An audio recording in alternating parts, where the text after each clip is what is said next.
ગોંડલ જે છે આમ તો નાનો એવો તાલુકો છે, પરંતુ ગુજરાતભરમાં ગોંડલની ચર્ચાઓ જે છે એ ખૂબ થતી હોય છે અને ગોંડલમાં કિસ્સાઓ પણ એવા બનતા હોય છે જેને લઈને ગોંડલ સતત ચર્ચાના કેન્દ્રમાં રહેતું હોય છે. ગોંડલમાં થોડા સમય અગાઉ રીવડા ગામે અમિત ખૂંટનો જે કેસ થયો તે કેસને લઈને હજુ પણ ઘણી બધી ગૂંચવણો જે છે એ જેમની તેમ જ ઊભી છે અને આ કેસમાં જેમ જેમ નવા ખુલાસાઓ સામે આવે છે, જેમ જેમ નવા વળાંક આવે છે, તેમ તેમ આ કેસ વધુ ને વધુ ગૂંચવાતો જઈ રહ્યો છે. થોડા સમય અગાઉ આપણે જોયું હતું કે આ કેસમાં જે સગીરા છે અને તેની મિત્ર છે, તેમના જે વકીલ છે એડવોકેટ ભૂમિકા પટેલ, તેમના ઉપર સગીરાની ઓળખ છતી કરવાના વિરુદ્ધમાં એફઆઈઆર કરવામાં આવી છે અને હવે ભૂમિકા પટેલને જામીન મળી ગયા છે ને આ જામીન મળ્યા બાદ તેમણે રાજકોટ જે પોલીસ છે અને પોલીસના જે અધિકારીઓ છે તેની સામે ગંભીર આક્ષેપો ઉભા કર્યા છે. શું છે સમગ્ર વિગત જાણીએ અહેવાલમાં. જય હિન્દ. BSI TV ન્યૂઝ પર આપની સાથે હું છું નિધિ ગઢવી. ગોંડલના ખૂબ ચકચારી અને ખૂબ ચર્ચિત કેસ અમિત ખૂંટ કેસમાં ફરી એક નવો વિવાદ સામે આવ્યો છે. ફરી નવા સવાલો ઉભા થયા છે અને આ સવાલો સગીરા અને તેની જે મિત્ર છે તેના વકીલ એડવોકેટ ભૂમિકા પટેલે કર્યા છે. ભૂમિકા પટેલ ઉપર થોડા સમય અગાઉ ફરિયાદ નોંધાઈ હતી, જેમાં જે સગીરા છે તેનું નામ અને તેની ઓળખ જાહેરમાં છતી કરવાના તેમની ઉપર આક્ષેપ હતા અને આ બાબતને લઈને હવે તેમને જામીન મળી ગયા છે. અને જામીન મળ્યા બાદ ગોંડલમાં તેમણે એક પત્રકાર પરિષદના માધ્યમથી રાજકોટની પોલીસને ટાર્ગેટ કરીને અમુક સવાલો ઉભા કર્યા છે. ભૂમિકા પટેલ દ્વારા શું સવાલો ઉભા કરવામાં આવ્યા છે અને શું આક્ષેપો રાજકોટની પોલીસ ઉપર કરવામાં આવ્યા છે તેમને જ સીધા સાંભળીએ. આપ સૌ મિત્રોને ખ્યાલ જ છે, મારા ઉપર સગીરાની ઓળખ છતી કરવા માટેની એફઆઈઆર થયેલી હતી, જેમાં મારા આગોતરા જામીન મંજૂર થઈ ગયા છે. હવે આ આખી જે કાર્યવાહી થઈ પોલીસની, એના ઉપર કેટલાક બહુ ગંભીર સવાલો ઊભા થાય છે. સૌથી પહેલા જે એફઆઈઆર કરવામાં આવી એ માત્ર મારા ઉપર જ કરવામાં આવી.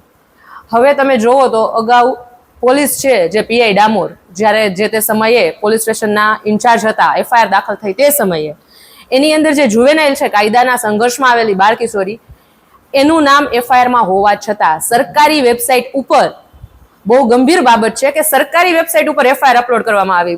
સ્પષ્ટ ગાઈડલાઈન છે કે જ્યારે જુવેનાઇલ હોય ત્યારે એનું જે સંવેદનશીલ એફઆઈઆર ગણાય અને એને ઓનલાઈન અપલોડ ન કરવાની હોય. સૌથી પહેલા એ એફઆઈઆર અપલોડ કરવામાં આવી. ત્યાર પછી પોલીસે જે અમિત ખૂંટ આત્મહત્યા કેસ હતો એની અંદર સુસાઇડ નોટ હતી. આ સુસાઇડ નોટ પણ સોશિયલ મીડિયામાં દરેક જગ્યાએ વાયરલ થઈ છે. તો આ સુસાઇડ નોટ કોના મોબાઈલમાંથી વાયરલ થઈ, કોણે આ સુસાઇડ નોટ વાયરલ કરી, એ બાબતે આજ દિવસ સુધી કોઈ તપાસ નથી. એફઆઈઆર જે અપલોડ થઈ એ બાબતે કોઈ તપાસ નથી.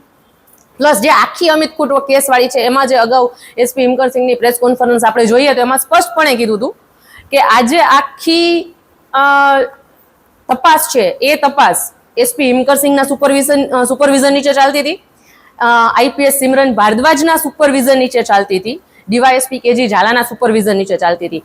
તો આ તમામે ધ્યાન નહીં દીધું હોય કે સરકારી વેબસાઇટ ઉપર કેવી રીતે આ આખી એફઆઈઆર છે એ અપલોડ થઈ અને એફઆઈઆર અપલોડ થઈ કે આજ દિન સુધી એ એફઆઈઆર સરકારી વેબસાઇટ ઉપરથી કોઈ પણ વ્યક્તિ ડાઉનલોડ કરી શકે છે અને કોઈ પણ વ્યક્તિ આસાનીથી જે સગીરા છે, કાયદાના સંઘર્ષમાં આવેલી બાળ કિશોરી છે, એની આઈડેન્ટિટી જાણી શકે છે. તો એના ઉપર તપાસ ક્યારે?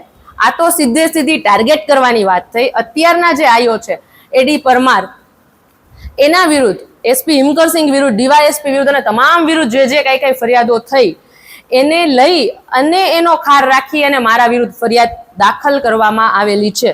સૌથી પહેલી વાત, આ ફરિયાદ થઈ 1 મહિના બાદ દાખલ કરવામાં આવી. જે ઇન્ટરવ્યુની એ વાત કરે છે, ઇન્ટરવ્યુ મેં જોયું નથી હજુ સુધી, એ ઇન્ટરવ્યુની વાત કરે છે, એ ઇન્ટરવ્યુ 1 મહિના પહેલા લેવાઈ ગયું હતું ને 1 મહિના પછી એની ફરિયાદ દાખલ કરવામાં આવે છે.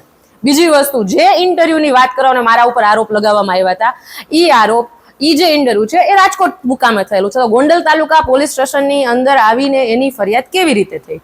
આ ઘણા બધા સવાલો ઉભા કરે છે. ગોંડલની અંદર જે આ પોલીસ રાજ ચાલે છે, ગુંડા રાજ કરતા અત્યારે હું તો કહું છું પોલીસ રાજ ચાલે છે, કે જેમ પોલીસ કે એમ થાય, એસપી હિમકરસિંહ કે એમ થાય, ડીવાયએસપી કેજી ઝાલા કે એમ થાય, અને સૌથી વિશેષમાં અત્યારના જે એડી પરમાર છે ગોંડલ તાલુકા પોલીસ સ્ટેશનના ઇન્ચાર્જ, એ કે એમ થાય.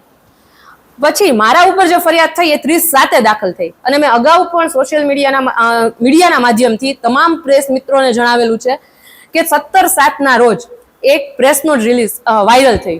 આ પ્રેસ નોટની અંદર ગુજરાત પોલીસનો સિમ્બોલ યુઝ કરવામાં આવ્યો, ગોંડલ તાલુકા પોલીસ સ્ટેશનનું લેટરેડ બનાવવામાં આવ્યું, એની નીચે એવું લખવામાં આવ્યું 17/7.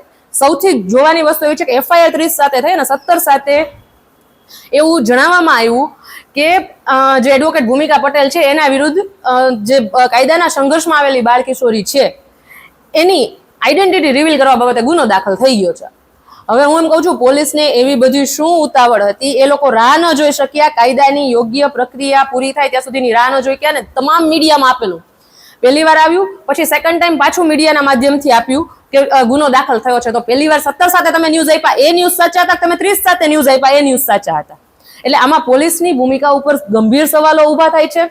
આ સિવાય જે અમિત ખૂટના બનાવથી આજ દિન સુધી મારા ઉપર આટલી નાની એવી બાબતમાં ફટ કરતી FIR થઈ ગઈ. હવે હું તમને જણાવું કે આ સિવાય કીર્તિ પટેલ ઓફિશિયલ એના આઈડી ઉપરથી સગીરાની ઓળખ છતી કરવામાં આવી છે. જાનવી ઓફિશિયલ ઉર્ફે માનસી બાટિયા એના આઈડી ઉપરથી સગીરાની ઓળખ છતી કરવામાં આવી છે.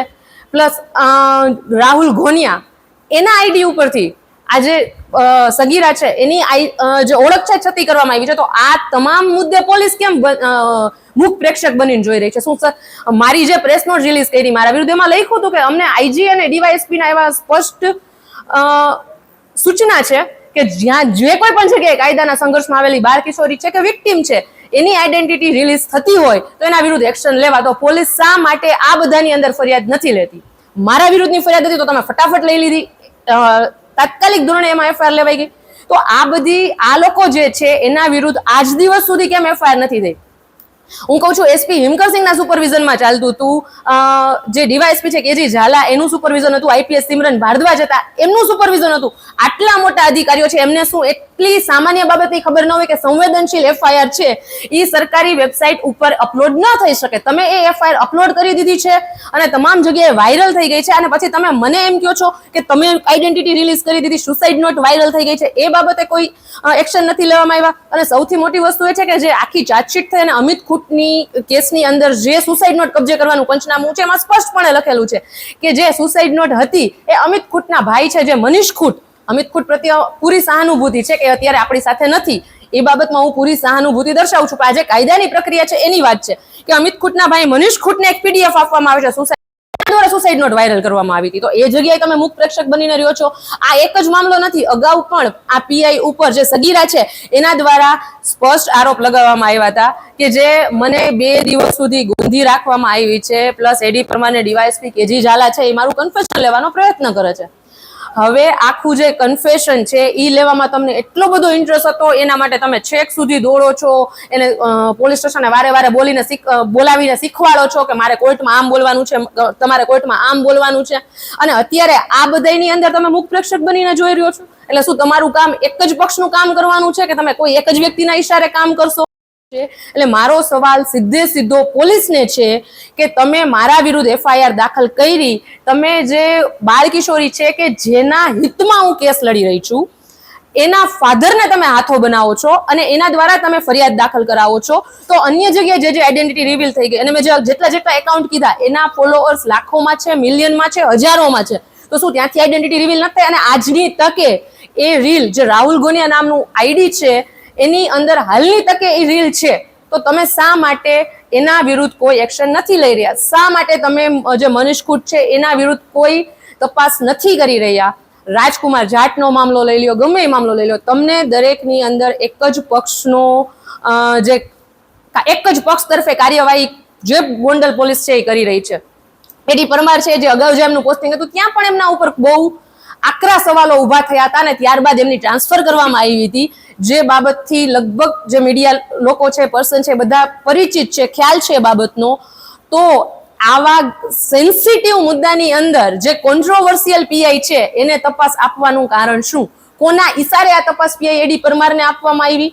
અને સાથે સાથે રાજકુમાર જાટ વાળો જે મામલો હતો ત્યારે પણ SP હિમકરસિંહની જે ભૂમિકા છે એ બહુ ચર્ચાસ્પદ રહી હતી કે એની અંદર એમણે સ્પષ્ટ આરોપ લગાડ્યો હતો. કાયદાનો સ્પષ્ટ નિયમ છે કે જ્યારે કોઈ વ્યક્તિ તમારી પાસે ફરિયાદ લઈને આવે તો એ ફરિયાદ તમારે નોંધી લેવાની છે. ઈ પછી એ સાચી છે કે ખોટી એ પછી તમારે તપાસ કરવાની છે. તો જે રાજકુમાર જાટના ફાધર છે, જે પિતા છે રતનલાલ જાટ, એને જે મારામારીની ફરિયાદ કરી એ બાબતમાં આજ દિવસ સુધી કોઈ એફઆઈઆર કરવામાં નથી આવી. તો તમને એટલી ગંભીર એફઆઈઆર કરવામાં આટલો બધો સમય લાગે છે.